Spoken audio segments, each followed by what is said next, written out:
आज के व्यस्त वक्त में किसको किसकी फ़िक्र है?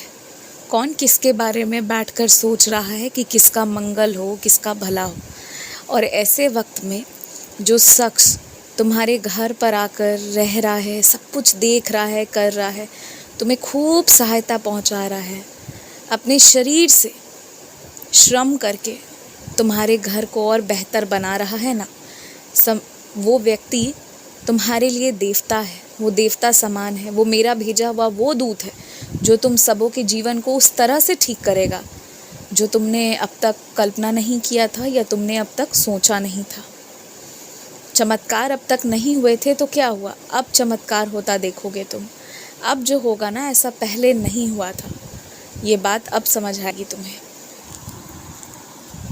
और सुनो ना, जो व्यक्ति तरीके से काम नहीं कर रहा है ना, उसके लिए आवश्यकता ये है कि तुम उसके पीछे पीछे चलो और ध्यान दो कि वो काम कर रहा है या नहीं। उस व्यक्ति को तुमने बहुत समय दिया कि वो ईमानदारी से काम करे, अमीर हो या कोई गरीब हो, परंतु जो व्यक्ति काम चोरी करता है, मैं उससे कभी प्रसन्न नहीं हो सकता, कभी भी नहीं।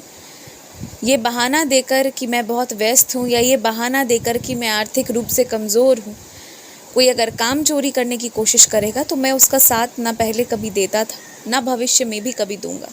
जहाँ जो गलत है वो गलत है, और तुम्हारे साथ जो व्यक्ति ऐसा कर रहा है, अब ज़रूरत है कि तुम उसके साथ साथ चलो और देखो कि वो कैसे क्या कुछ कर रहा है। इस तरह अब छोड़ देने से काम नहीं होने वाला है। अब ध्यान तुम्हें देना होगा और बाकी लोगों से भी अब तुम्हें ध्यान दिलवाना होगा, तभी जाकर अब कोई समस्या का पूरी तरह से समाधान निकलेगा। थोड़ा तुम अपने क्रोध पर काबू पाओ, क्रोधित मत हो। क्रोध करने से सामने वाले का यकीन मानो कोई नुकसान नहीं है, उसका 1% भी नुकसान नहीं है। जिसने गलत किया है उसे आवश्यकता है कि उसकी गलती के बारे में बता दी जाए। आवश्यकता ये नहीं है कि उसके बदले तुम क्रोध करो।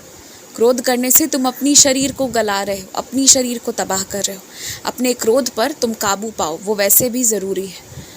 और एक बात पता है, तुम जो सोचते हो कि मैं किसी से भगवान के बारे में बात नहीं करूँगा, अपने तीर्थ यात्रा का अनुभव नहीं साझा करूँगा, पर ऐसा मुमकिन नहीं हो पाता है। बोल ही देते हो, मुँह से निकल ही जाता है, और सामने वाला भी कुछ ना कुछ बता ही देता है, उसके मुँह से भी कुछ ना कुछ निकल ही जाता है। इसके पीछे का मुख्य कारण ये है ना कि ये जो तुम करते हो ये एक सत्संग है। ये करके तुम्हारी आत्मा को खुशी मिलती है। तुम्हारी आत्मा मुझसे जुड़ी हुई है, वो परमात्मा से जुड़ी हुई है, उससे अलग नहीं कर सकता कोई। और तुम्हें सबसे ज़्यादा सुख ना भक्ति करके मिलता है। उतना सुख तुम कहीं बैठ जाओ, कहीं घूम लो, कुछ खा लो, किसी के साथ टहल लो, फिर भी नहीं मिलता है। सबसे असल सुख तुम्हें मेरा ध्यान करके मिलता है। और यही कारण है कि ये सारी बातें करने में तुम्हें अच्छा लगता है। और ये लीला गान का सौभाग्य मैं देता हूँ कि इस तरह मेरी लीलाओं का गायन हो, तुम सत्संग करते रहो। ये जो छोटे छोटे कुछ वक्त के सत्संग करते हो, इसमें बड़ी कृपा होती है, और करते रहो।